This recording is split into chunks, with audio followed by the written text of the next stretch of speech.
Namaskar and pranam to all of you. Again, I am coming back to my channel Asit Government Rule Guru. Today, I will discuss General Provident Fund Central Services Rules 1960. GPF part is very important one. Basically, it is useful for the employees who are entitled for old pension. Definitely also it is useful for different principal exams. Now UPSC principal exam for Delhi board is round the corner. So this part would be very useful for you for office superintendent, UDC, LDC, section officer and other departmental promotion exam. Also this part would be very useful one, and also those employees basically they are entitled for old pension and they are going to retirement. Also it would be very useful for them. So my friends, please subscribe my channel, like my video, share my video and comment my video. So according to your comment, definitely in subsequent time I will resurrect myself and I will bring some videos according to your expectation. So now I am going to discuss General Provident Fund Central Services Rules 1960. First of all, short title and commencement. These rules may be called the General Provident Fund Central Services Rules 1960. In abbreviation form it is called GPF. It is useful for civilian servants, those who are entitled for old pension. They shall be deemed to have come into force on the 1st April 1960. It is very important one. First you remember, it is GPF came into effect from 1st April 1960 and applicable to those central government employees who have been appointed on or before 31st December 2003. So मैं बोल चुका हूँ जो employees old pension scheme में है, basically those employees joint government job before 1st January 2004 or on or before 31st December 2003, they are entitled for GPF. So two things you remember. One is the 1st April 1960. Actually this rule, basically GPF came into effect and those employees appointed in government job on or before 31st December 2003, they are entitled for GPF, right? चलो next part को चलेंगे. Conditions of eligibility को देखेंगे. All temporary government servants after a continuous service of 1 year. यदि हम temporary government servants के ऊपर सोचेंगे, basically those temporary government servants already completed 1 year service and their service is continuous one, it is applicable for them. All re-employed pensioners other than those eligible for admission to the CPF contributory provident fund वालों को हम नहीं लेंगे. Okay, कुछ CPF employees भी है, right? तो यहाँ पर जो लेना है all re-employed pensioners, okay, other than those eligible for admission to the contributory provident fund. Next one, all permanent government servants shall subscribe to the fund. All permanent government servants, those who joined government job on or before 31st December 2003, right? It is applicable for them. So यहाँ पर आपको remember करना है, temporary employees के बारे में सोचेंगे, उनका सर्विस कंटिन्यूस होगा और after completion of 1 year all re employed pensioners, okay, जिनका CPF है उनको छोड़ देंगे. और next one, all permanent government servants shall subscribe to the fund, right? तो ये बहुत इंपॉर्टेंट पार्ट था। नेक्स्ट पार्ट को चलेंगे, nominations. An employee can nominate one or more of his family, right, to receive the accumulation in the fund in the event of his death. Suppose question is arising, क्या हम एक से ज़्यादा nomination रख सकते हैं? सपोज कोई concern employee का डेथ हो जाता है, क्या उस केस में एक और ज़्यादा जो नॉमिनी है, क्या ये फंड का शेयर मिल सकता है? Yes, an employee can nominate one or more of his family to receive the accumulation in the fund in the event of his death. तो एक से ज़्यादा नॉमिनी को हम रख सकते हैं। If the employee does not have a family, he can nominate any person or institution. इसके ऊपर भी क्वेश्चन आपको मिल सकता है। Does not have a family, he can nominate any person or institution or any organization or any charitable society like this. Okay, or next one, where the employee nominates more than one person, he shall specify the amount or share payable to each of the nominee. ये बहुत important है। यदि employee एक से ज़्यादा nominee को choose किया है तो वहाँ पर भी वो मेंशन करना चाहिए किस नॉमिनी को कितना परसेंट फंड मिलेगा। सपोज उसका डेथ हो जाता है, ओके, तो मोर देन वन नॉमिनी मीन्स वहाँ पर एम्प्लॉय भी मेंशन करेगा कि किस नॉमिनी को कितना परसेंटेज शेयर प्राप्त होगा। Okay, where the employee nominates more than one person, he shall specify the amount or share payable to each of the nominee. ये भी बहुत इंपॉर्टेंट है। An employee can cancel or change the nomination at any time, but the change will take effect from the date of receipt of the same by accounts officer. Any time the employee can change the nomination, but ये जो change होगा, suppose concern employ वो nominee को change करना चाहता है, कोई भी टाइम में वो चेंज कर सकता है, मगर उसका इफेक्ट कब होगा? इफेक्ट कब होगा? बट यहां पर क्लियरली दे दिया है कि change will take place, but change will take effect from the date of receipt of the same by accounts officer. जब अकाउंट्स ऑफिसर वो रिसीव करेगा आपका जो चेंज किया, जो फॉर्म को रिसीव करेगा जब अकाउंट्स ऑफिसर, तब से वो इफेक्ट हो जाएगा। तो ये बहुत इंपॉर्टेंट है। तो here also you remember the concerned employee can change the nomination, but the change can effect from the date of receipt of the same by accounts officer. तो नॉमिनेशन चेंज करने के लिए फॉर्म होता है, तो जब अकाउंट्स ऑफिसर वो form को रिसीव करेगा तो तब से क्या होगा ना, उसका इफेक्ट हो जाएगा। जो न्यू नॉमिनी कंसर्न एम्प्लॉय ने दिया है वो ऑटोमेटिकली चेंज हो जाएगा, right. The nomination can be changed even after retirement. Retirement के बाद भी नॉमिनेशन को चेंज किया जा सकता है, but before the amount is actually paid. Retirement के बाद, यहां पर याद रखना है, क्वेश्चन आता है कि क्या रिटायरमेंट के बाद नॉमिनेशन चेंज किया जा सकता है? हाँ, चेंज किया जा सकता है, but before the amount paid. Amount paid, retirement के बाद अमाउंट पेड नहीं हुआ है तब हम नॉमिनी चेंज कर सकते हैं, मगर एक बार अमाउंट पेड हो जाएगा मीन्स हम नॉमिनेशन चेंज नहीं कर सकते। तो ये भी सवाल आता है।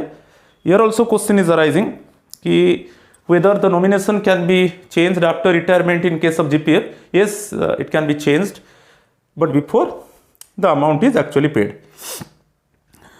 A nomination submitted to the head of office is valid even if subscriber dies before it reaches the accounts officer. यहाँ पर क्या है कि कंसर्न एम्प्लॉय ने वो नॉमिनेशन सबमिट किया है हेड ऑफ ऑफिस में, मगर अकाउंट्स ऑफिसर उसको अभी तक रिसीव नहीं किया है, मगर उसके अंदर उसका डेथ हो जाता है, तभी भी वो जो नॉमिनेशन दिया है वो वैलिड होगा। तो वही है, nomination submitted to the head of office is valid even if the subscriber dies before it reaches the accounts officer. Clear? Concern employee ने नॉमिनेशन दिया है हेड ऑफ ऑफिस में, मगर उसको अकाउंट्स ऑफिसर रिसीव नहीं किया है, क्योंकि हम जानते हैं जब अकाउंट्स ऑफिसर उसको रिसीव करेगा तब से वो इफेक्ट हो जाएगा। मगर वो चाहे सपोज कोई नॉमिनेशन चेंज करने के लिए दे दिया, मगर अकाउंट्स ऑफिसर अभी तक रिसीव नहीं किया है और उसके अंदर उसका डेथ हो जाता है, तब वो जो नॉमिनेशन चेंज करके दिया वो वैलिड होगा। क्लियर? चलो, ये नॉमिनेशन के ऊपर था। अभी फैमिली के ऊपर देखेंगे रिलेटेड टू द जीपीएफ। उसमें जो कंसर्न एम्प्लॉय का फैमिली मेंबर, ओके, कौन कौन होंगे फैमिली मेंबर्स उसको देखेंगे। फर्स्ट वन, वाइफ और wife's except judicially separated wife. यहां पर हम जुडिशियली सेपरेटेड वाइफ नहीं लेंगे, राइट? तो जहां पर लीगली पर्सनल लॉ में मोर देन वन वाइफ होता है वो भी कंसिडर होगा, मगर जुडिशियली सेपरेटेड वाइफ को यहां पर फैमिली में इंक्लूड नहीं किया जाएगा। Next one, husband unless expressly excluded, provided that if a subscriber by notice in writing to the accounts officer expresses her desire to exclude her husband from her family, the husband shall henceforth be deemed to be no longer a member of the subscriber's family। ये जो second वाला है related to the women employee, यदि concern एक women employee ने क्या किया कि वो अकाउंट्स ऑफिसर को इन्फॉर्म किया कि मेरा फैमिली में मेरा हस्बैंड को इंक्लूड नहीं किया जाएगा, ओके, जब अकाउंट्स ऑफिसर उसको रिसीव करेगा तब से वो इफेक्ट हो जाएगा कि हस्बैंड, ओके, उसका फैमिली में नहीं रहेगा, राइट? तो ये बहुत इंपॉर्टेंट है। Husband Wanless expressly excluded, generally husband include होता है, बेसिकली ये वोमेन एम्प्लॉय के लिए है, राइट? तो इस केस में जब एक फीमेल एम्प्लॉय इन्फॉर्म करेगा हेड ऑफ ऑफिस में अकाउंट्स ऑफिसर को कि मैं मेरा फैमिली मेंबर में, ये जीपीएफ केस में मेरा फैमिली मेंबर में हस्बैंड को मैं इंक्लूड नहीं करना चाहता हूं, तो हस्बैंड को इंक्लूड नहीं किया जाएगा, राइट? नेक्स्ट पार्ट को चलेंगे, parents and where no parents of the subscriber is alive. Parents को लेंगे, यदि पेरेंट्स नहीं हैं तब हम पैटर्नल ग्रैंड पेरेंट को लेंगे, राइट? तो इसको भी याद रखना है, parents and where no parents of the subscriber is alive, a paternal grandparent. Children including adopted children, minor brothers, minor brothers आपको जैसे लेस देन 18, राइट? ब्रदर्स को हम माइनर ब्रदर्स को लेंगे, बेसिकली लेस देन 18 वे brothers को लेंगे। Unmarried sisters, deceased sons, widow and children, यदि सन का डेथ हो जाता है उसका वाइफ और चिल्ड्रन को भी लिया जाएगा। और next one, if both husband and wife, ये बहुत इंपॉर्टेंट है, if both husband and wife are government servants either of them separately taken their family members. यदि बोथ हस्बैंड एंड वाइफ वो गवर्नमेंट एम्प्लॉइज है और they are entitle for GPF और they contribute to GPF, तो उस case में separately वो उनका फैमिली मेंबर्स को ले सकते हैं। यदि हस्बैंड उसका फैमिली मेंबर को ले सकता है और वाइफ सेपरेटली उसका फैमिली मेंबर को ले सकता है, राइट? तो ये फैमिली के ऊपर हो गया, उसके ऊपर भी क्वेश्चन आपको मिल सकता है। चलो नेक्स्ट पार्ट को चलेंगे, subscribers account. An account shall be opened in the name of each subscriber in which shall be shown.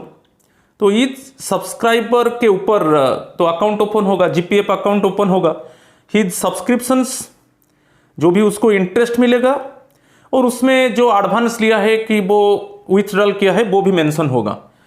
तो यहां पर आपको याद रखना है कि जो एम्प्लॉइज बेसिकली जीपीएफ के लिए एंटाइटल है उनका नाम में जीपीएफ अकाउंट रहेगा, उनका सब्सक्रिप्शंस जमा होगा और उसके ऊपर जो इंटरेस्ट मिलेगा वो बेसिकली रूल 11 में एज प्रोवाइडेड बाय रूल 11 उसके ऊपर इंटरेस्ट होगा, राइट? और कभी कभी वो एडवांस लिया है कि विथड्रॉल्स लिया है फ्रॉम द फंड, ये सब उसका अकाउंट में शो करेगा, राइट? चलो नेक्स्ट पार्ट को चलेंगे, conditions of subscriptions.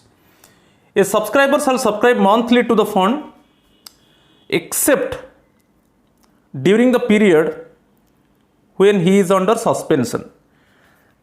Actually जो जीपीएफ सब्सक्राइबर है मंथली उसका सैलरी से जो जीपीएफ सब्सक्रिप्शन है वो डेबिट हो जाएगा, मगर आपको याद रखना है सस्पेंशन पीरियड में the concern employee is suspended, तो उसका सस्पेंशन पीरियड में उसको सब्सिस्टेंस अलाउंस मिलेगा, आप जानते हो।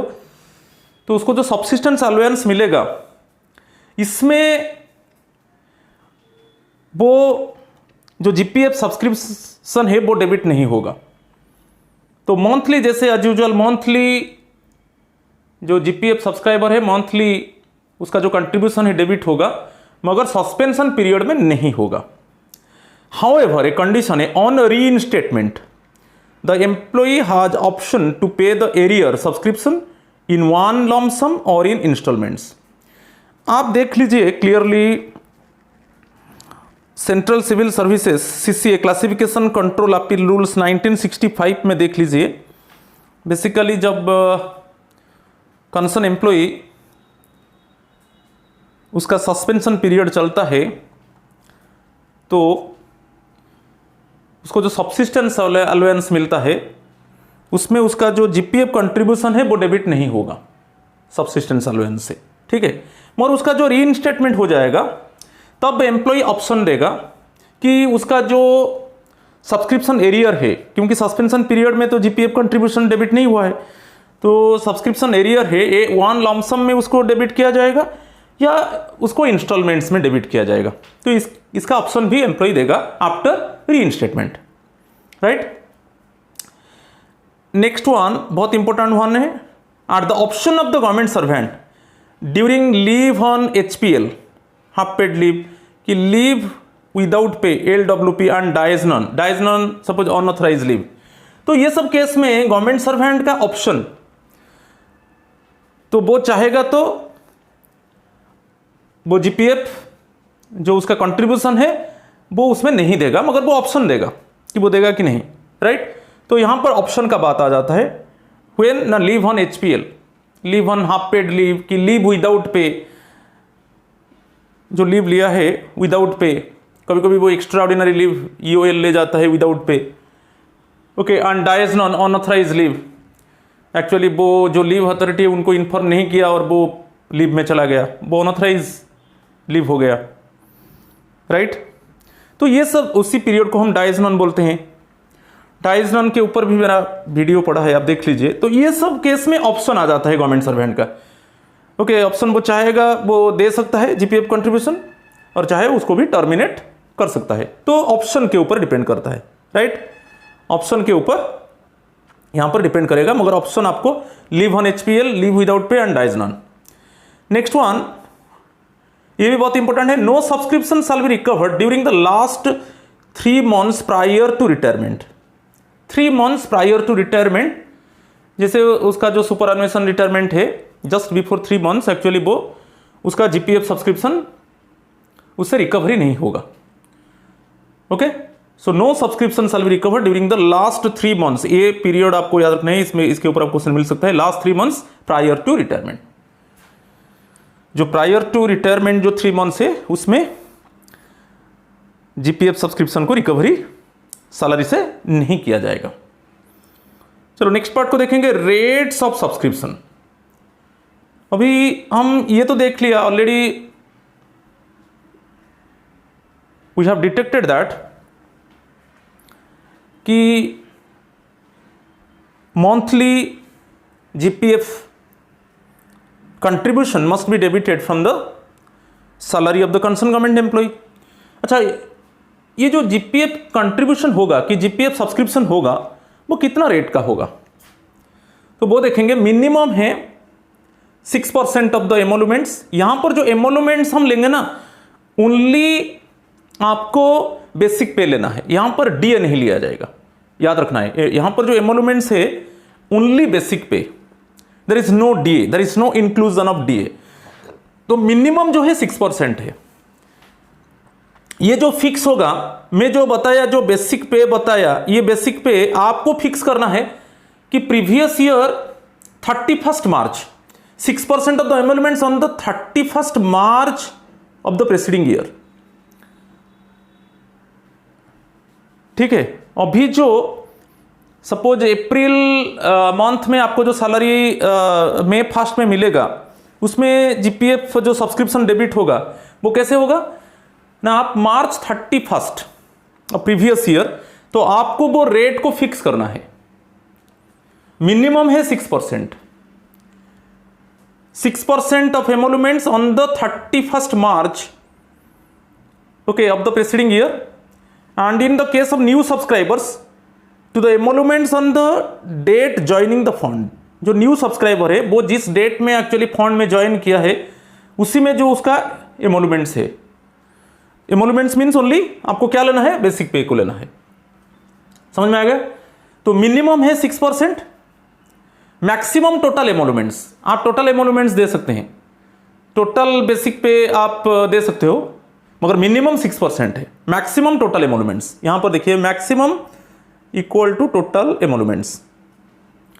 मगर ये जो इसको फिक्स करना है 6% of the emoluments minimum on the 31st March of the presiding year, and in the case of new subscribers to the emoluments on the date joining the fund. तो ये बहुत इंपॉर्टेंट है, इसके ऊपर क्वेश्चन आएगा कि आप जैसे इंटरव्यू की वाइवा फेस कर रहे हो, वहां पर भी आपको क्वेश्चन पूछ सकते हैं, राइट। तो मगर ये जो एमोलमेंट्स फिक्स होगा on the 31st March of the presiding year, okay. And in the case of new subscribers, जब वो फंड में ज्वाइन कर रहा है उस समय जो एमोलमेंट्स है, ठीक है, तो उसमें मिनिमम 6% होगा, मैक्सिमम टोटल एमोलमेंट्स। मगर जो सेकेंड ऑप्शन यहां पर एक दिया है, देखिए 8 whole of 1/3% in case of an employee who has previously been subscribing to CPF rounded up to the next higher rupee।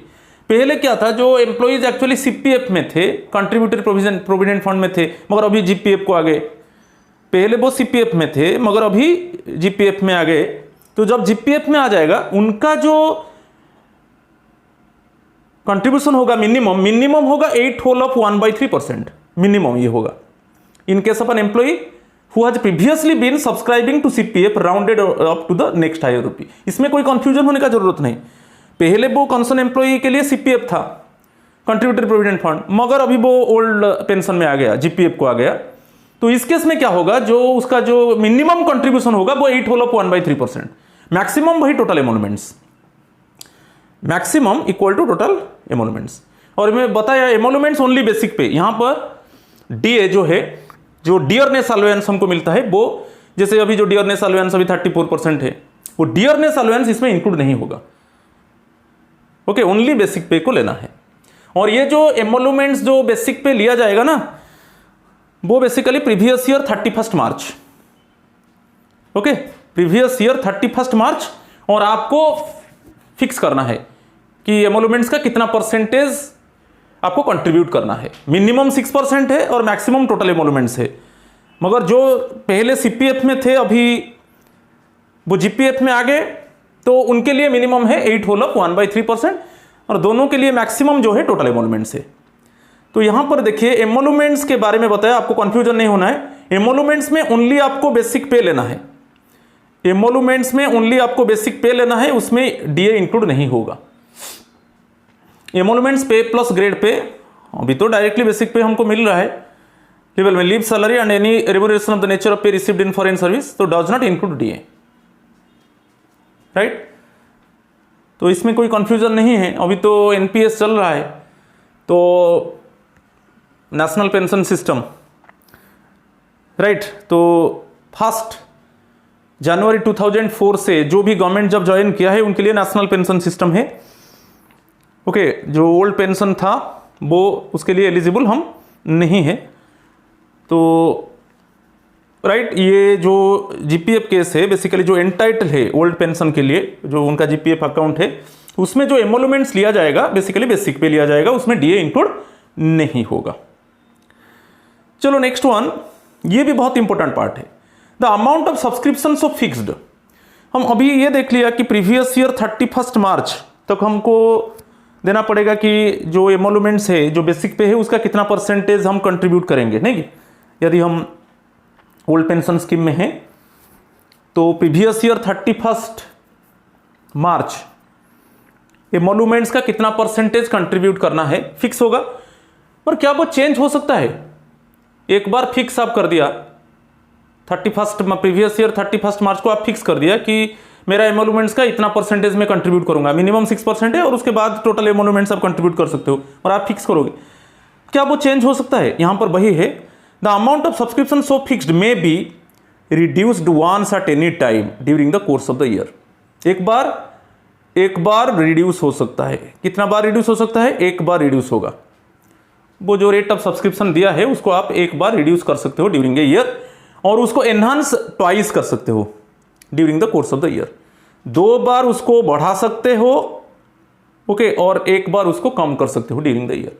आप जो प्रेसिडिंग ईयर 31 मार्च तक आप फिक्स करते हो ना, बेसिकली बेसिक पे का कितना परसेंटेज जीपीएफ अकाउंट को कंट्रीब्यूट किया जाएगा, तो उसमें आप उसको एक बार कम कर सकते हो और 2 बार उसको बढ़ा सकते हो, राइट?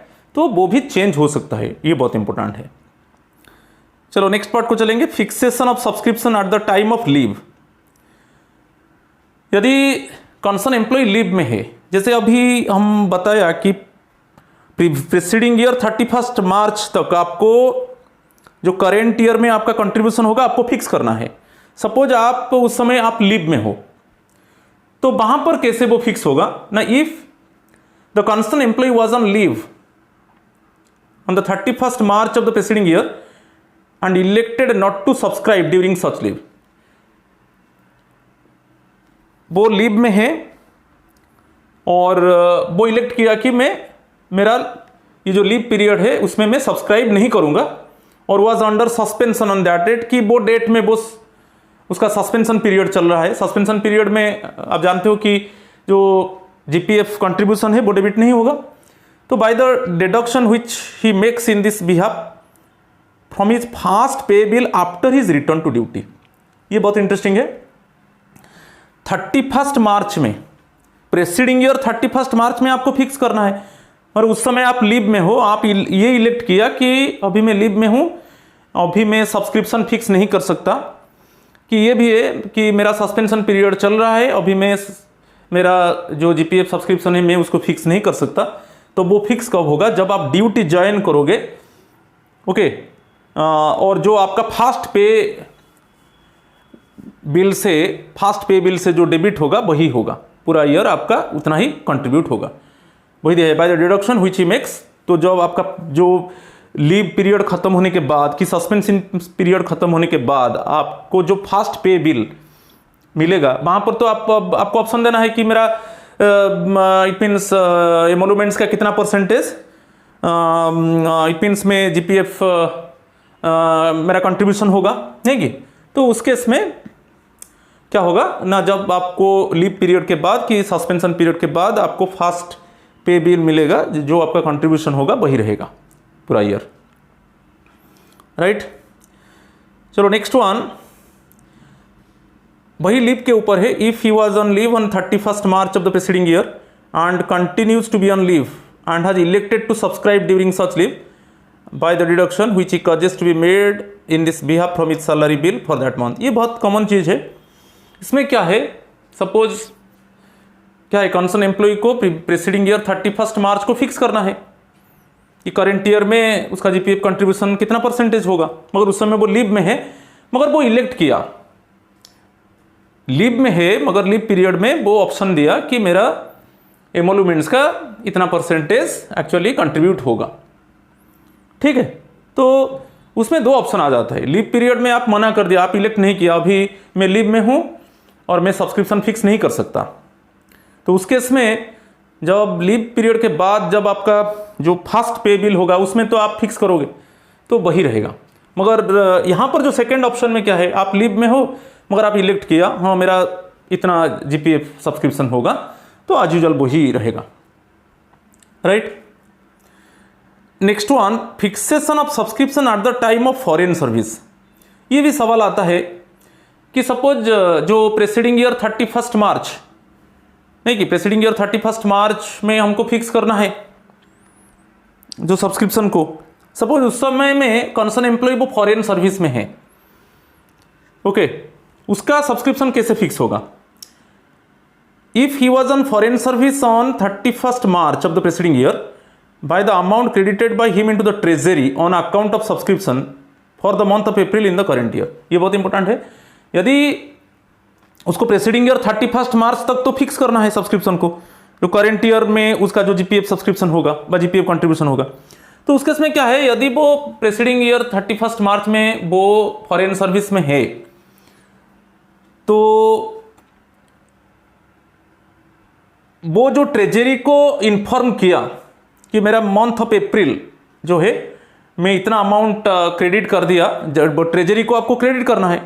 फॉरेन सर्विस में आप हो तो आपको वही रहेगा, एज यूजुअल आपका जीपीएफ कंट्रीब्यूशन वही रहेगा, कोई चेंज नहीं होगा, चाहे फॉरेन सर्विस में और डेपुटेशन पीरियड में वही सब्सक्रिप्शन रहेगा। मगर फॉरेन सर्विस में क्या होता है, आप ट्रेजरी को क्रेडिट करते हो, ओके, जो जीपीएफ सब्सक्रिप्शन अमाउंट को आप ट्रेजरी को क्रेडिट करते हो और ट्रेजरी उसको डेबिट ऑटोमेटिकली आपका अकाउंट में जमा कर देता है, राइट। और यहाँ पर क्या है, अदर केस में ऑटोमेटिकली आपका सैलरी में डेबिट होता है, मगर फॉरेन सर्विस के में आपको ट्रेजरी को क्रेडिट करना है। तो वहाँ पर क्या है, जब 31 March of the presiding year में सपोज आप फॉरेन सर्विस में हो तो उस केस में जो मंथ ऑफ अप्रैल है उसमें जो कंट्रीब्यूशन होगा आप ट्रेजरी को क्रेडिट करोगे जो अमाउंट, तो उससे पता चल जाएगा कि आपका कंट्रीब्यूशन क्या है, तो वही रहेगा करेंट ईयर में जीपीएफ कंट्रीब्यूशन, राइट।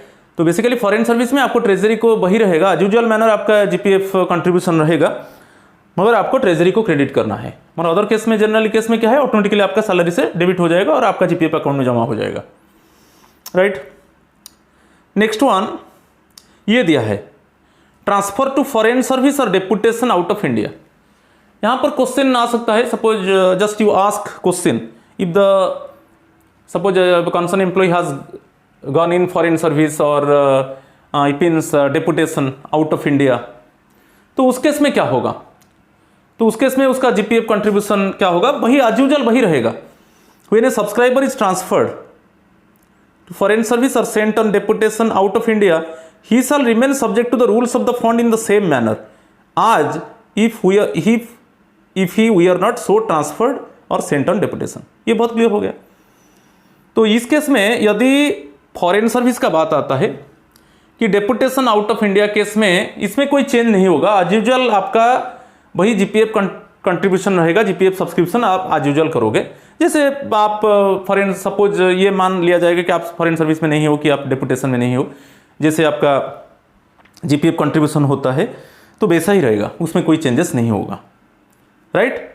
तो ये so many times actually it means basically those employees entitled for GPF or entitled for old pension, they are asking, so at the time of foreign service or in case of deputation what would be happened, तो उसमें नहीं, as usual आपका contribution रहेगा, right. मगर जो foreign service में क्या है, आपको ट्रेजरी को क्रेडिट करना है, ओके, आपका ट्रेजरी को आपको क्रेडिट करना है अमाउंट को, जो आपका जीपीएफ सब्सक्रिप्शन है आप ट्रेजरी को क्रेडिट कर देना है और आप ऑटोमेटिकली आपका अकाउंट में जमा हो जाएगा, बेसिकली फॉरेन सर्विस और डेपुटेशन केस में, राइट। तो एज यूजुअल वो रहेगा, इसमें कोई चेंजेस नहीं होगा। चलो नेक्स्ट पार्ट को चलेंगे। अभी एडवांस को देखेंगे। जो एडवांस है, रूल 12 बहुत इंपॉर्टेंट है, आपको याद रखना है कि जो जनरल प्रोविडेंट फंड, जो सेंट्रल सिविल सर्विसेज रूल्स 1960 है, उसका जो रूल 12 है, it is related to the advances from the fund. जब एडवांस का बात आता है, definitely some purposes are there, the concern employees they must give the reason, they must give the purpose, for what purpose they want to take advance, okay, from their GPF fund. तो ये बहुत important है, उसके ऊपर question आपको मिलेगा। यहाँ पर भी बहुत कंफ्यूजन होता है, जो जीपीएफ अकाउंट होल्डर्स होते हैं उनका कंफ्यूजन होता है, अभी उनका कंफ्यूजन दूर होगा। Advance from general provident fund rules 1960 for the following purposes, मैं अभी बताया कुछ ऐसा पर्पजेस है, वही पर्पज के लिए आप एडवांस ले सकते हो जीपीएफ फंड से। illness of self, family members and dependents. First one, illness of self, family members or dependents. Next one, education of family members or dependent of the subscriber. Education will include primary, secondary and higher education, covering all streams and educational institutions related to the education. Next one, obligatory expenses. Betrothal suppose जो marriage engagement होता है, betrothal marriage, funerals और other ceremonies, इस case में भी advance आप ले सकते हो जीपीएफ फंड से। तो ये जो बेट्रोथल और मैरिज जो है सेपरेटली आप एडवांस ले सकते हो। जो बेट्रोथल है वो एंगेजमेंट है, जो मैरिज का एंगेजमेंट है जिसको सगाई कहा जाता है, मैरिज वो सेपरेटली। ये कन्फ्यूजन कभी कभी पूछते हैं कि सपोज हम बेट्रोथल में एडवांस ले लिए तब मैरिज टाइम में हमको एडवांस नहीं मिलेगा, ऐसा नहीं, सेपरेटली मिलेगा। Cost of legal proceedings, cost of legal proceedings, ऐसा कुछ लीगल प्रोसीडिंग्स चल रहा है तो उसमें कुछ खर्च लगेगा, तो उसके लिए भी आप एडवांस ले सकते हो। कॉस्ट ऑफ डिफेंस, ये जो कॉस्ट ऑफ डिफेंस क्या है, जैसे डिसिप्लिनरी प्रोसीडिंग चल रहा है और आप डिफेंस असिस्टेंट को आप अपॉइंटमेंट करोगे तो बेसिकली आपको डिफेंड करने के लिए, so any type of disciplinary proceeding is going on and the accused officer must appoint the defense assistant, okay, to protect himself or herself from the accusation. तो इस केस में जो कॉस्ट ऑफ डिफेंस आएगा, purchase of consumer durables, और next one pilgrimage and visiting places of eminence, this will include any travel and tourism related activities. तो ये सबको याद रखना है कि पर्पज क्या है, for what purposes actually the concern employees they have taken advance from the GPF fund. Illness है कि एजुकेशन है, लीगल कॉस्ट है कि वैसे में कॉस्ट ऑफ डिफेंस, जैसे डिसिप्लिनरी प्रोसीडिंग में सपोज हमको डिफेंड केस को डिफेंड करने के लिए वहाँ पर जो खर्च लगता है, cost of defence, consumer durables. Suppose यहाँ पर जो कॉस्ट ऑफ डिफेंस है ना, वहाँ पर यहाँ पर क्या है, हम लीगल असिस्टेंट का हेल्प लेते हैं। हम जानते हैं यदि क्या है लीगल असिस्टेंट का हेल्प, सपोज हमारा प्रेजेंटिंग ऑफिसर जो है, जब प्रेजेंटिंग ऑफिसर लीगल असिस्टेंट होगा तब हमारा डिफेंस असिस्टेंट को हम वही एक लीगल असिस्टेंट का हेल्प लेंगे, लीगल प्रैक्टिशनर का हेल्प लेंगे, हम जानते हैं।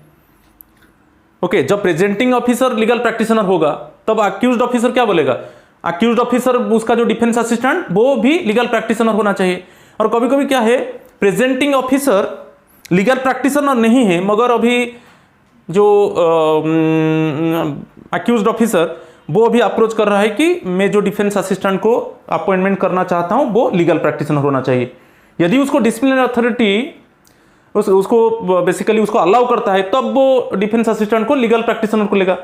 तो जब लीगल प्रैक्टिशनर का हेल्प लिया जाएगा तो वहां पर तो खर्च लगेगा, राइट। ये क्लियर हो गया कॉस्ट ऑफ डिफेंस।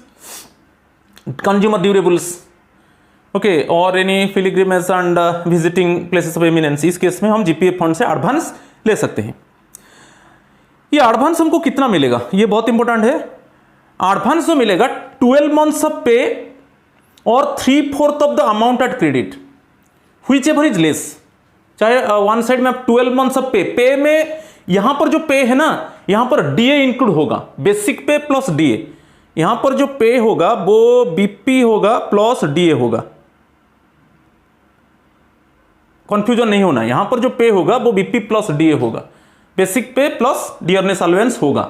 और वहां पर जो एमोलुमेंट्स था, जो हमारा जीपीएफ सब्सक्रिप्शन को फिक्स किया जाता था ना, उस केस में ओनली एमोलुमेंट्स में बेसिक पे, राइट। और एडवांस यहां पर जो एडवांस अप टू 12 मंथ्स पे में बेसिक पे प्लस डीए और 3/4 of the amount of credit, जितना आपका क्रेडिट है, आपका अकाउंट में जितना क्रेडिट है तो उसका 3/4, इट मीन 75%। तो दोनों में कंपेयर करके जो भी कम होगा, आइदर 12 मंथ्स ऑफ पे और 3/4 of the amount of credit, which ever is less. समझ में आ गया, पे भी समझ में आ गया। अच्छा, रिकवरी, यदि एडवांस हम लिया है तो उसको रिकवरी किया जाएगा। कैसे रिकवरी होगा, minimum 12 instalments unless the subscriber so elects. यहां पर क्या है, यदि आपको फिक्स करना है कि कितना इंस्टॉलमेंट्स में, एक्चुअली मैक्सिमम जो रहेगा 60 मंथली, इक्वल मंथली इंस्टॉलमेंट्स रहेगा। जो ईएमआई होता है ना, जैसे हम बोलते हैं कि इक्वल मंथली इंस्टॉलमेंट्स जो रहेगा एवरी मंथ में, मगर मैक्सिमम रहेगा 60 इंस्टॉलमेंट्स रहेगा मैक्सिमम। ठीक है, मैक्सिमम 60 इंस्टॉलमेंट्स 5 ईयर्स रहेगा। और यदि आप चूज नहीं किया ये कितना इंस्टॉलमेंट्स में आप एडवांस को पे करना चाहते हो, तो मिनिमम वहां पर 12 इंस्टॉलमेंट्स में है, minimum 12 Wanless the subscriber so elects. यदि आप इलेक्ट नहीं किया कि जो आप एडवांस लिया है उसको आप कितना इंस्टॉलमेंट्स में पे करोगे, आप उसको इलेक्ट नहीं किया है, तो मिनिमम रहेगा वहां पर 12 और मैक्सिमम रहेगा 60। ये बहुत मैक्सिमम 60 बहुत इंपॉर्टेंट है। और यहां पर ये भी है, यदि आप ऑप्ट किया, आप ऑप्शन दे दिया कि मैं लेस देन 12 मंथ्स में उसको पे करना चाहता हूं, आप कर सकते हो। अन एम्प्लॉई में opt for less than 12 months, आप ऑप्ट कर सकते हो, ऑप्शन दे सकते हो कि मैं सपोज लेस देन 12 मंथ्स में जो एडवांस लिया है उसको मैं पे कर दूंगा। और जैसे यहां पर इक्वल मंथली इंस्टॉलमेंट्स होता है, यहां पर क्या है, एक मंथ में एक से ज्यादा इंस्टॉलमेंट भी दे सकते हो, मैं pay more than 1 instalment in a month. तो यहां पर 2-3 चीज आपको याद रखना है। जो रिकवरी होता है, यदि आप ऑप्शन नहीं दिया तो मिनिमम 12 इंस्टॉलमेंट्स मगर मैक्सिमम 60 इंस्टॉलमेंट्स। यदि आप ऐसे ऑप्शन दे सकते हो कि आप suppose you have given option that less than 12 months you want to pay back the advance amount, दे सकते हो आप। और आप ये भी आपके लिए ऑप्शन है कि इन 1 month actually you can pay more than 1 instalment, ये भी है, आप दे सकते हो। मगर मैक्सिमम जो है 60 इंस्टॉलमेंट्स है, इसके ऊपर क्वेश्चन आता है। ऑप्शन नहीं दिया तो मिनिमम 12 है। ठीक है, आप ऑप्शन दिया तो ठीक है, कोई प्रॉब्लम, ऑप्शन नहीं दिया तो मिनिमम 12 इंस्टॉलमेंट्स और basically as usual manner maximum 60 instalments रहेगा। और ये भी लेस देन 12 इट मीन्स आप ऑप्शन दे दिया, suppose you have given option that in less than 12 months you can pay back the advance amount and in 1 month also you can pay more than 1 instalment, तो ये भी option है। तो recovery will commence from the month, ये बहुत important है। Recovery कब से इफेक्ट होगा, recovery will commence from the month next to the month in which the advances was done. Suppose एक एग्जांपल, आप अप्रैल में एडवांस लिया तो आपका जो एडवांस का रिकवरी होगा मई में होगा, राइट। जैसे आप जून में सपोज एडवांस लिया तो आपका जो वो रिकवरी होगा वो जुलाई से होगा। तो वही recovery will commence from the month next to the month in which the advance was drawn, right.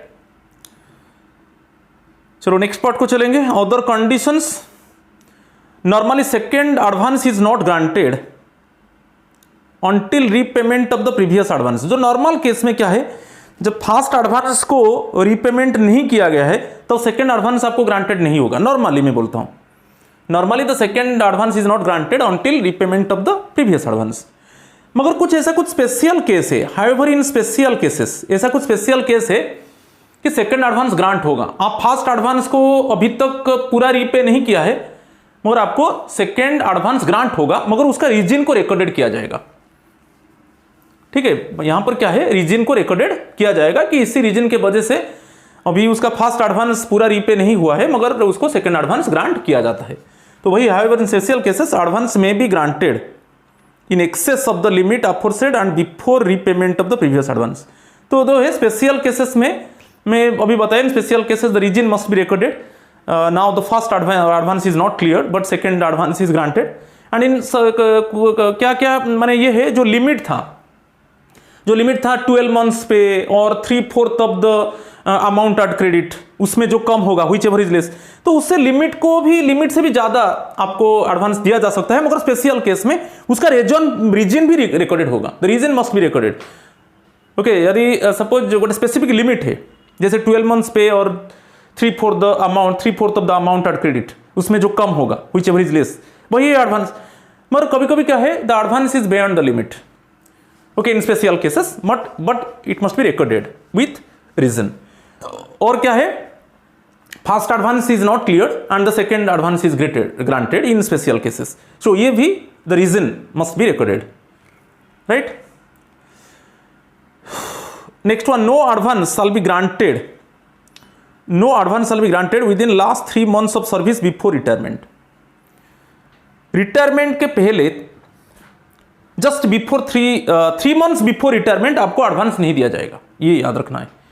3 months of service before retirement आपको जीपीएफ फंड से एडवांस नहीं दिया जाएगा। क्लियर? चलो नेक्स्ट पार्ट को चलेंगे। अच्छा, एडवांस सैंक्शन होगा तो कौन सैंक्शन करेगा? आपको याद रखना है, the advance may be sanction by the declared head of office. जो एडवांस सैंक्शन होगा वो हेड ऑफ ऑफिस करेगा। मगर यहां पर जो second head of the department का काम क्या है? यदि आपको the declared head of the department is competent to sanction an advance from the fund for reasons not covered above. हाँ, एज यूजुअल मैनर जो रीजन्स है, जो पर्पज है, माने for what purpose actually the concern employees they have taken advance from their GPF fund, आप तो जान चुके हो। तो normally head of the office actually वो सैंक्शन करता है एडवांस को। मगर जब ऐसा कुछ पर्पज है, जो ऊपर में जो पर्पज दिया है, ओके, वो पर्पज के अलावा आप एडवांस लेना चाहते हो तो head of the department actually वो कॉम्पिटेंट अथॉरिटी है। Okay, the declared head of the department is competent to sanction an advance from the fund for reasons not covered above. जो ऊपर में कुछ दिया गया है ना पर्पजेस, उसी पर्पज में एडवांस मिलेगा, तो वो advance basically head of the office देता है। और वो पर्पज नहीं है जो पर्पज ऊपर में दिया है, जैसे एजुकेशन है, कंज्यूमर ड्यूरेबल है, कि इलनेस है, कि कॉस्ट ऑफ लीगल प्रोसीडिंग्स, कि कॉस्ट ऑफ डिफेंस, ये सब है रीजन्स। मगर यहाँ पर जो पर्पज है वो रीजन ऊपर में नहीं है, तब हेड ऑफ द डिपार्टमेंट जो है कॉम्पिटेंट अथॉरिटी है, वो यहाँ पर एडवांस को सैंक्शन कर सकता है। और ये बहुत इंपॉर्टेंट है, जो एडवांस सैंक्शन होगा वो कितना दिन के अंदर होगा? Maximum time limit of 15 days is being prescribed for sanction. 15 दिन के अंदर सैंक्शन होगा। ओके, और इमरजेंसी केस में 7 days। इमरजेंसी जैसे इलनेस आ जाता है तो इस केस में 7 days। तो यहां पर क्वेश्चन आता है, यदि एडवांस सैंक्शन होगा, आप एडवांस के लिए अप्लाई किया, आपका पर्पज सही है, ओके, तो आपका हेड ऑफ ऑफिस एक्चुअली कितने दिन के अंदर एडवांस को सैंक्शन करेगा? Basically maximum time limit of 15 days is being prescribed for sanction. तो इट मीन्स 15 दिन के अंदर, जब आप अप्लाई किया हेड ऑफ ऑफिस में, तब 15 दिन के अंदर आपको एडवांस मिल जाएगा। और in case of emergencies like illness आपको 7 days के अंदर मिल जाएगा। और यहां पर क्या है, क्या कोई डॉक्यूमेंट आपको देना है एडवांस लेने के लिए? ऐसा कुछ documentary, no documentary proof is required in all the above cases of advance. No documentary proof is required to be furnished by the subscriber, और simple declaration by the subscriber explaining the reasons for advance would be sufficient. तो यहां पर कुछ documentary evidence आपको देना नहीं पड़ेगा, मगर आपको एक डिक्लेरेशन देना पड़ेगा कि इस पर्पज के लिए मैं एडवांस लेना चाहता हूं। So there is no need of documentary proof, only the concern employee has given reason, okay, for this purpose और for this reason I want to take advance from my GPF fund. So simple one declaration must be given, right? तो ये भी clear हो गया। Consolidation of advances, इसके ऊपर देखेंगे, क्योंकि ये जो कंसोलिडेशन का बात आता है, ये क्या है, आपका फास्ट एडवांस क्लियर नहीं हुआ है स्पेशल केस में। बेसिकली स्पेशल केस में फास्ट एडवांस क्लियर नहीं हुआ है, मगर सेकेंड एडवांस ग्रांट हो गया। मैं अभी बताया था स्पेशल केस में हो सकता है क्लियर। इस केस में कंसोलिडेशन का बात आता है, हम देखेंगे। When an advance is granted before complete repayment of an earlier advance, the outstanding balance will be added to the new advance and installments for recovery refixed with reference to ये बहुत common है। ये क्या है, आपका fast advance clear नहीं हुआ है, उसमें कुछ आउटस्टैंडिंग है, अभी आप सेकेंड एडवांस ले लिया, तो फास्ट एडवांस का जो आउटस्टैंडिंग है वो जो सेकेंड एडवांस के साथ वो क्या हो जाएगा, दोनों मिल जाएगा। ठीक है, आप उसको मिक्स कर दो। फास्ट एडवांस, ये जो ऑप्शन है, फास्ट एडवांस आप क्लियर नहीं किया है, सेकंड एडवांस लिया, तो फास्ट एडवांस में आपका कितना आउटस्टैंडिंग है और अभी आप सेकंड एडवांस कितना लिया, उसको मिक्स कर दो। फिर आप फिक्स करो कि कितना इंस्टॉलमेंट्स में आप उसको रीपे करना है। ठीक है, क्योंकि मैक्सिमम जो इंस्टॉलमेंट्स है 60 है, तो आपको फिर रीफिक्स करना है यहां पर जो फर्स्ट एडवांस का outstanding amount plus second advance amount, ये हो गया। तो वही है कंसोलिडेशन। ये होने के बाद आपको फिर रीफिक्स करना है कि कितना इंस्टॉलमेंट्स में आपको इसको रीपे करना है। अच्छा, अभी कंसोलिडेशन हो गया। When the consolidation is done, आप ये भी रीफिक्स भी कर दिया कितना इंस्टॉलमेंट्स में आप रीपे करोगे कंसोलिडेशन अमाउंट को। When the consolidation is done, तो यहां पर जिस मंथ में कंसोलिडेशन होगा, as usual manner first advance का जो इंस्टॉलमेंट है, सपोज मैं एग्जांपल देता हूं, सपोज इसी मंथ में, इन मंथ ऑफ जून आप कंसोलिडेट किया, इन मंथ ऑफ जून में ये देखा जाएगा कि आपका फर्स्ट एडवांस का कितना आउटस्टैंडिंग अमाउंट है और सेकेंड एडवांस आप कितना लिया, उसको कंसोलिडेट कर दिया गया। पर इस केस में क्या होगा, जिस ये जो मंथ ऑफ जून में कंसोलिडेट हुआ, तो ये मंथ ऑफ जून में आप फर्स्ट एडवांस का जो भी इंस्टॉलमेंट रिकवरी होना था वो एज यूजुअल होगा। ये कंसोलिडेशन होने के बाद नेक्स्ट मंथ से एक्चुअली रीफिक्स से आपका इट मीन्स एडवांस को रिकवरी किया जाएगा। ठीक है, तो जिस मंथ में कंसोलिडेट हुआ तो उस मंथ में आप एज यूजुअल आपका फर्स्ट एडवांस का रिकवरी वो एज यूजुअल डेबिट होगा। इस मंथ में कंसोलिडेशन हुआ तो नेक्स्ट मंथ में कंसोलिडेशन आप इस जो मंथ ऑफ जून का जो फर्स्ट एडवांस का रिकवरी होना था मंथ ऑफ जून में हो गया, और जितना आउटस्टैंडिंग बचा प्लस सेकेंड एडवांस उसको आप करके कंसोलिडेट हो गया। कंसोलिडेट होने के बाद क्या है, आप रीफिक्स कर दिया कितना इंस्टॉलमेंट्स में ओके आपको पे करना है, और पर इंस्टॉलमेंट अमाउंट भी आ गया, तो नेक्स्ट मंथ में वो डेबिट होगा, रिकवरी होगा। राइट, चलो ठीक है। Suspension of recovery of advance, आप जो एडवांस लिया है उसको कब सस्पेंड किया जाता है? आप एडवांस ले लिया, जीपीएफ से एडवांस लिया है, मगर उसको सस्पेंड कब कर दिया जाएगा? नहीं, इनकेस ऑफ सस्पेंशन आप एडवांस लिया है जीपीएफ फंड से, तो यदि due to disciplinary proceeding now the concern employee is already suspended due to disciplinary proceeding, ये सस्पेंशन पीरियड में आपका जो एडवांस है, रिकवरी ऑफ एडवांस, आपका ऑप्शन लिया जाएगा कि आपका जो सब्सिस्टेंस अलाउंस मिलेगा क्या आपका उससे एडवांस को रिकवरी किया जाएगा कि नहीं, ये ऑप्शन में आ जाएगा। ठीक है, ये मैंने कंपल्सरी नहीं होगा कि नहीं आपका सब्सिस्टेंस अलाउंस से आपका जो एडवांस को रिकवरी किया जाएगा, ऐसा नहीं, आपको ऑप्शन दिया जाएगा। The option must be given to you whether the advance amount must be recovered from the subsistence allowance or not. Recovery not to be made except with official's consent, ये दे दिया ना, recovery not to be made except, आपका consent लिया जाएगा कि आपको जो सस्पेंशन पीरियड में अभी सब्सिस्टेंस अलाउंस मिल रहा है इसमें आपका जो एडवांस अमाउंट को रिकवरी किया जाएगा कि नहीं, ऑप्शन आ जाएगा। और on leave for 10 days on HPL, आप एचपीएल में हाफ पे लीव में चले गए 10 days और मोर, और लीव विदाउट पे इन ए कैलेंडर मंथ, इस केस में आपका एडवांस को सस्पेंड किया जा सकता है। ओके, तो आपको ऑप्शन देना पड़ेगा, आपके लिए ऑप्शन होगा। ठीक है, सस्पेंशन पीरियड में आपके लिए ऑप्शन होगा कि आपका जो सब्सिस्टेंस अलाउंस मिल रहा है उसमें रिकवरी होगा कि नहीं, आपका कंसेंट लिया जाएगा। और केस में एचपीएल 10 days एंड मोर की लीव विदाउट पे इन ए कैलेंडर मंथ, तो उस केस में आप ऑप्शन दे दिया कि मेरा जो अभी इस केस में मेरा जो एडवांस अमाउंट है वो रिकवरी नहीं होगा, तो वो जो एडवांस रिकवरी को सस्पेंड कर दिया जाएगा। Next one, if the employee as usual manner, suppose if the employee request in writing recovery of GPF advance may be postponed when the pay advance is being recovered. ये भी है, कभी कभी क्या है, सपोज एम्प्लॉई का कोई financial crisis आ जाता है और वो राइटिंग में इन्फॉर्म कर दिया हेड ऑफ ऑफिस को कि मेरा ये इसके वजह से मेरा फाइनेंशियल क्राइसिस आ गया और अभी मेरा जो पे बिल से एडवांस को रिकवरी नहीं किया जाएगा, तो उस केस में भी जो रिकवरी ऑफ एडवांस को क्या किया जाएगा, पोस्टपोन कर दिया जाएगा।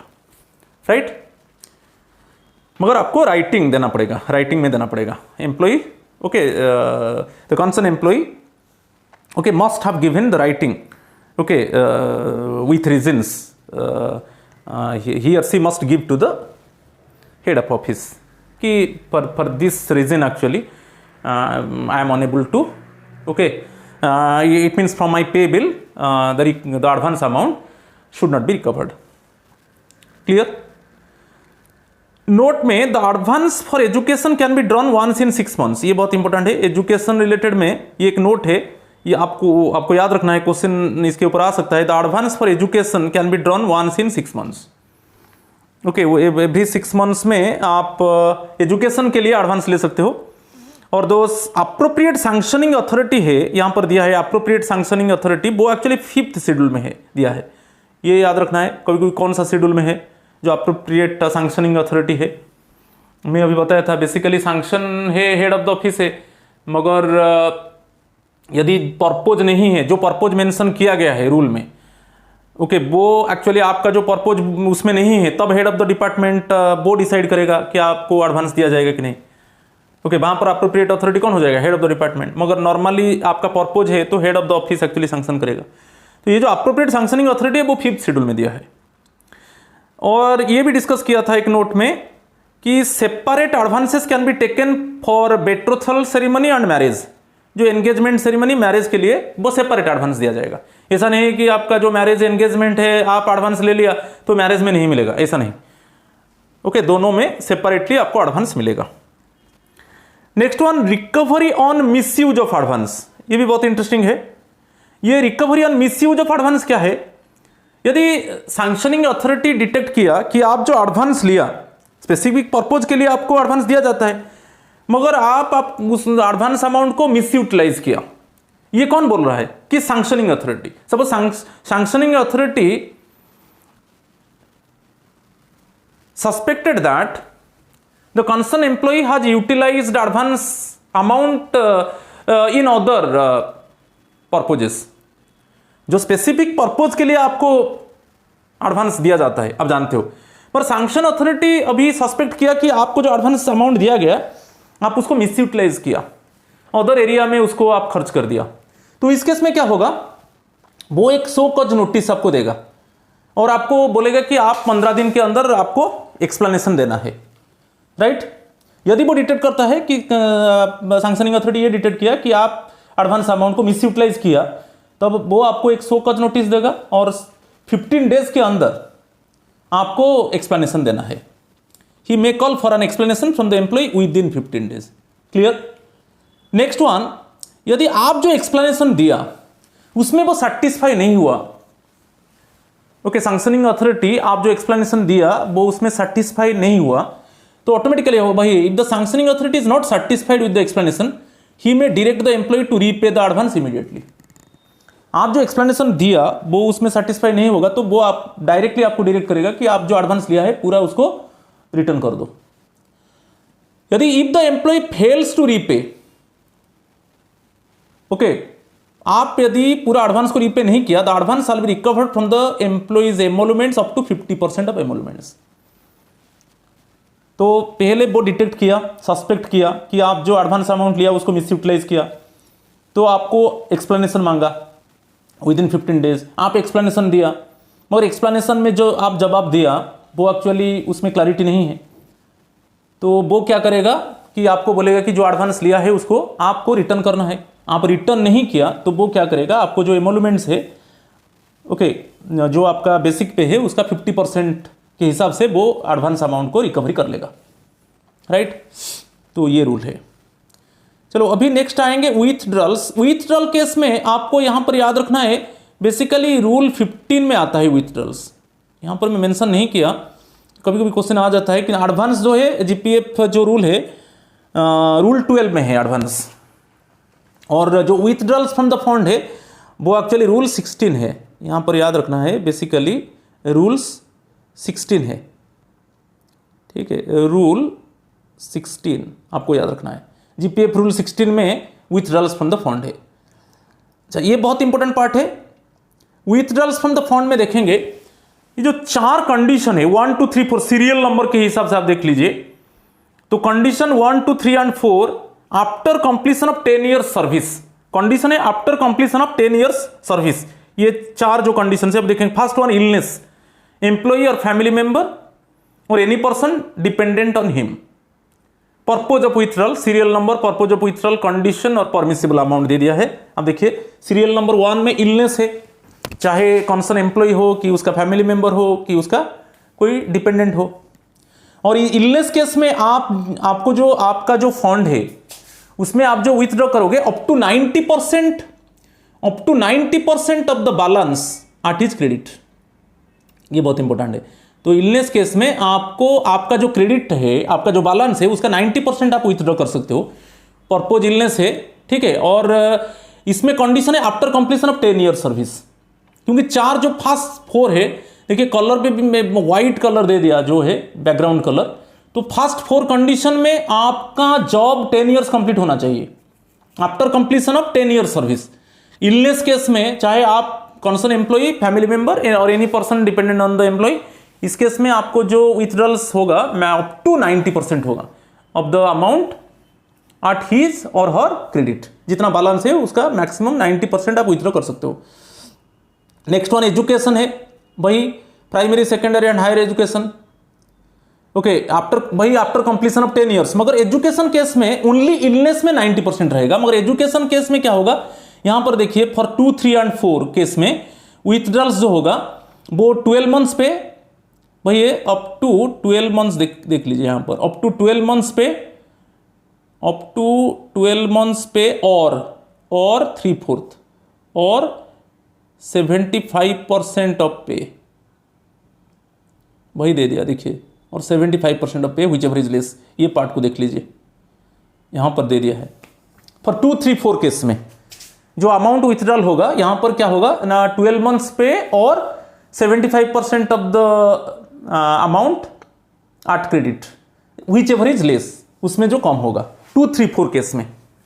जैसे थर्ड में आता है ओब्लिगेटरी एक्सपेंस, जैसे बेट्रोथल, मैरिज, फ्यूनरल्स और other ceremonies of self for family members and dependents. Fourth आ गया परचेज ऑफ कंज्यूमर ड्यूरेबल्स। तो ये जो 4 केस हुआ, जो 4 कंडीशन है, फर्स्ट वन इलनेस था, second one education, third one obligatory expenses, fourth one purchase of consumer durables. ये 4 केस में आपका जो कंडीशन है 10 ईयर्स सर्विस कंप्लीट होना चाहिए। आपका जो जॉब है 10 ईयर्स कंप्लीट होना चाहिए। और जो विथड्रॉल है ओनली इलनेस में up to 90%, up to 90% of the amount credit. Okay, up to 90% of the amount at his or her credit. जितना आपका जो बैलेंस है उसका 90%, मैक्सिमम 90% तक आप विथड्रॉ कर सकते हो। मगर अदर जो 2, 3, 4 है, चाहे एजुकेशन, ओब्लिगेटरी एक्सपेंसेस की परचेज ऑफ कंज्यूमर ड्यूरेबल्स, इस केस में क्या होगा ना, आइदर 12 मंथ्स पे और 75% of the balance at credit whichever is less. समझ में आ गया? क्लियर? मगर उसमें कंडीशन क्या है, 10 मंथ्स जॉब आपको 10 ईयर्स सर्विस आपको कंप्लीट करना चाहिए after completion of 10 years service. ठीक है, चलो नेक्स्ट चलेंगे। पर्पोज अलग देखिए, कलर अलग हो गया। अभी आएगा 5 to 10 any time during the service. यहां पर कोई कंडीशन में कोई ऐसा नहीं है। जो फर्स्ट 4 था ऑप्शंस, सीरियल नंबर था after completion of 10 year service. मगर इस केस में रिलेटेड टू द बिल्डिंग, ये हाउस बिल्डिंग रिलेटेड है 5 to 10। यहां पर कोई भी टाइम में, any time during the service. और ये जो 5 to 10 है, जो परमिसिबल अमाउंट होगा आप जो विथड्रॉ करोगे जीपीएफ फंड से, up to 90% of the amount standing at credit, up to 90%, right? समझ में आ रहा है कि नहीं? अप टू 90% देख लीजिए, अप टू 90%। और भाई any time during the service 5 to 10। तो confusion 5 to 10 mean serial number आप देख लीजिए। Clear? Housing including acquiring a suitable house or a ready built flat for his residence. Repayment of outstanding housing loan 6th में है। Purchase of house site for building a house, कोई land आप purchase किया, house को आप एक building बनाओगे। कोई आउटस्टैंडिंग होम लोन है, उसको आप रीपे करोगे। कोई housing including acquiring a suitable house, कोई फ्लैट आप ले लिया, ठीक है। और 8 में construction a house on a site, कोई साइट में आप कंस्ट्रक्ट किया एक हाउस का। Reconstructing or making additions on a house already acquired, suppose renovation or addition इसमें आ गया। ओके, सपोज एडिशन आ गया, 9th में addition on a house already acquired. 10th है renovating additions or alterations of ancestral house. आपका ancestral house में आपको renovate किया, उसको कुछ एडिशंस किया। तो ये जो 5 to 10 केस है any time during the service, और जो आप जीपीएफ फंड से आप विथड्रॉ करोगे तो वो up to 90% of the amount at credit. जो आपका बैलेंस है उसका 90% तक आप क्रेडिट 90% तक आप विथड्रॉ कर सकते हो। और यहां पर जो कंडीशन है eight any time during the service, ये सभी रिलेटेड है हाउस के ऊपर। ओके, चलो नेक्स्ट को चलेंगे। यहां पर 2 इंस्ट्रक्शंस दिया गया है, बहुत इंपॉर्टेंट है। It is also decided do away with. It is also decided do away with the present instructions which lay down that subsequent to the sale of house for which GPF withdrawal has been availed, the amount withdrawn has to be deposited back. पहले क्या था, suppose आप GPF fund से आप money withdraw किया था, ठीक है, एक घर बनाने के लिए, मगर आपकी एक फ्लैट को खरीदने के लिए आप GPF फंड से विथड्रॉ किया था, मगर अभी वो फ्लैट को आप बेच दिया। GPF फंड से आप मनी विथड्रॉ करके एक फ्लैट खरीदा था और अभी वो फ्लैट को आप बेच दिया, तब आपको जो अमाउंट आप विथड्रॉ किए थे उसको आपको रिटर्न करना था, क्योंकि आप फ्लैट के लिए ही मनी विथड्रॉ किए थे और आप फ्लैट खरीद लिया और उसके बाद उसको बेच दिया। तो बेच देने के बाद कंडीशन क्या था, बेच दिया मीन्स आप ऑटोमेटिकली क्या होगा, जो अमाउंट विथड्रॉ किया था आप उसको return back, it means option था आपको रिटर्न बैक करना ही है, मगर ये ऑप्शन अभी डू अवे विथ एबोलिश हो गया, अभी ये नहीं है। आप अभी अमाउंट विथड्रॉ किया, एक फ्लैट खरीदा और फ्लैट को बेच दिया, इसमें अभी जो अमाउंट विथड्रॉ किया था उसको रिटर्न बैक करना जरूरत नहीं है, ठीक है भाई। It is decided to do away with, to do away with means it is already abolished, okay.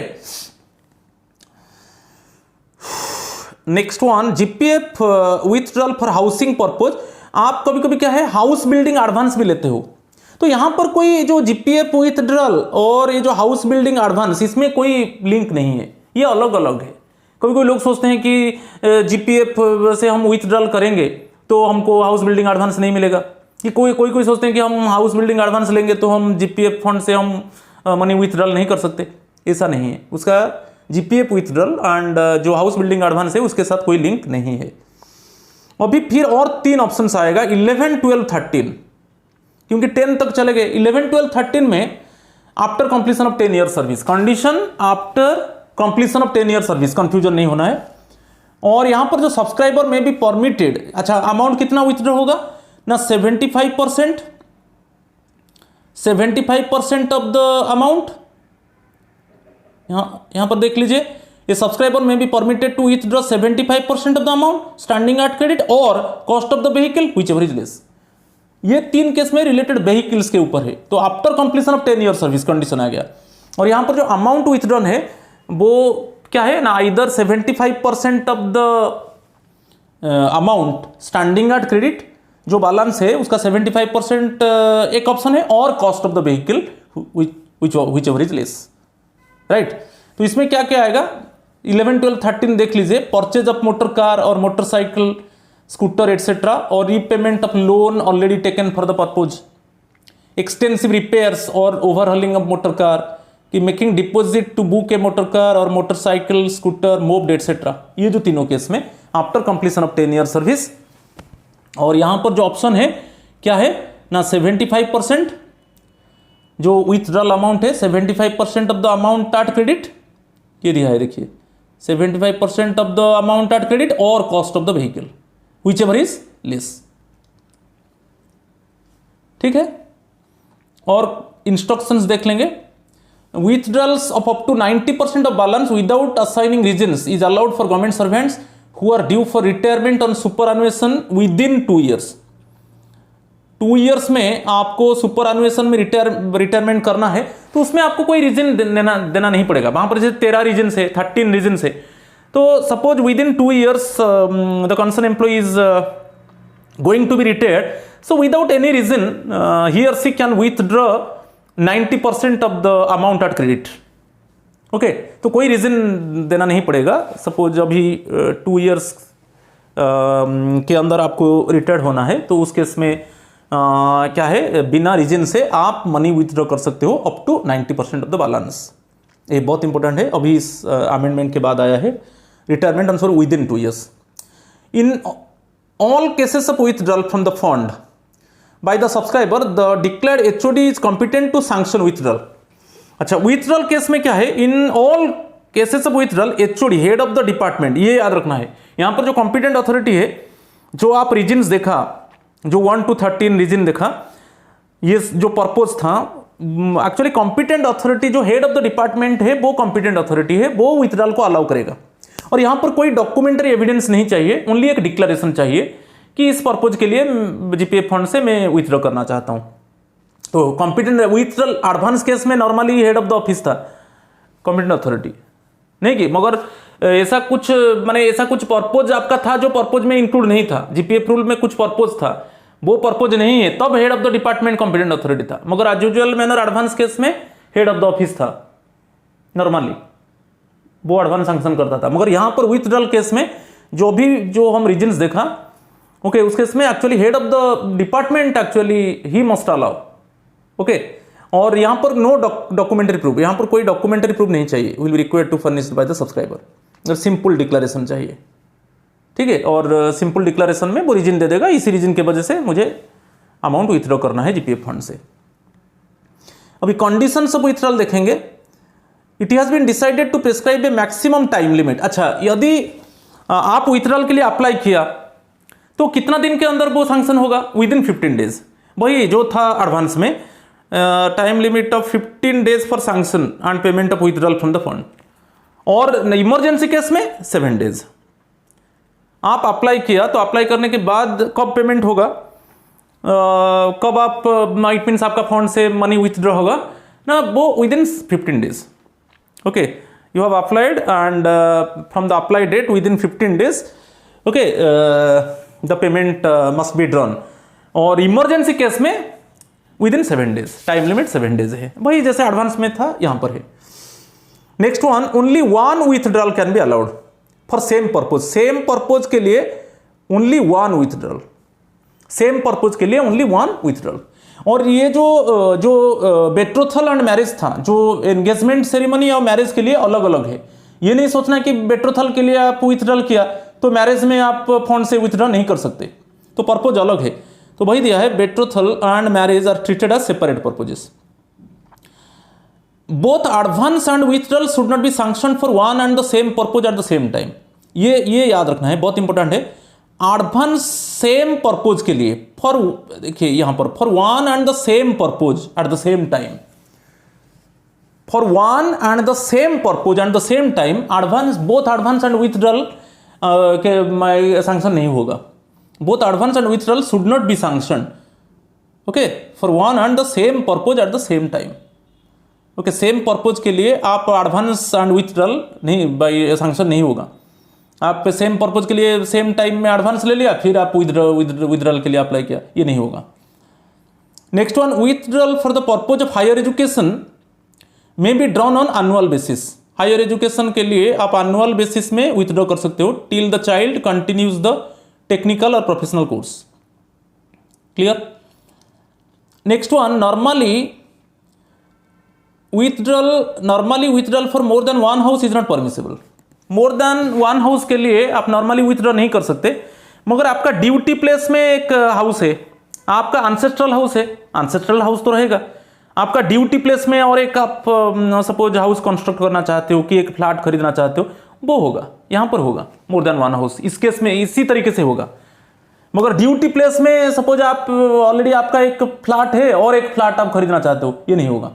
तो नॉर्मली विथड्रॉल जो होगा for more than one house is not permissible. मगर एंसेस्ट्रल हाउस जो है उसके अलावा आपका ड्यूटी प्लेस में और कोई प्लेस में आप फ्लैट, चाहे फ्लैट खरीदने के लिए कि चाहे फ्लैट कंस्ट्रक्ट करने के लिए आप आपका जो जीपीएफ फंड से आप विथड्रॉ कर सकते हो, राइट। चलो next one, conversion of an advance into a withdrawal. कभी कभी ये क्वेश्चन आता है, हम एडवांस लिया है और कुछ एडवांस का आउटस्टैंडिंग है, क्या हम उनको इट मीन्स विथड्रॉल में कन्वर्ट कर सकते हैं? ये वही दिया है, subscriber may have the balance outstanding, ये दिया है, ये subscriber may have the balance outstanding against an advance sanction to him converted into final withdrawal on his satisfying the conditions laid down of such withdrawal. कभी कभी क्या है, आप advance में कुछ आउटस्टैंडिंग है, एडवांस का कुछ आउटस्टैंडिंग है और आप अभी एक सपोज फंड से विथड्रॉल करना चाहते हो, तो वो जो एडवांस का आउटस्टैंडिंग, ये अभी जो फंड आप विथड्रॉल करना चाहते हो उसमें ऐड हो जाएगा, ठीक है। जो outstanding amount plus current withdrawal amount, वो दोनों मिलकर एक फाइनल विथड्रॉल हो जाएगा, जो कंडीशन है, basically conditions laid down for such withdrawal हो सकता है, ऐसा कुछ प्रॉब्लम नहीं है। Conversion of an advance into a withdrawal, advance का कुछ आउटस्टैंडिंग अमाउंट है और आप अभी करेंट में कुछ इट मीन्स जीपीएफ फंड से आप विथड्रॉ करना चाहते हो, तो वो आउटस्टैंडिंग अमाउंट प्लस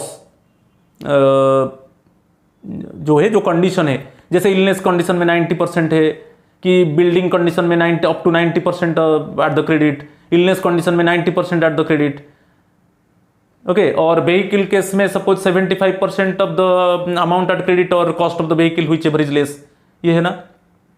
और अदर केस में जो एजुकेशन था कि ओब्लिगेटरी सेरेमनीज था, वहां पर क्या था ना 75% 12 मंथ्स पे और 75% of the amount at credit which ever is less.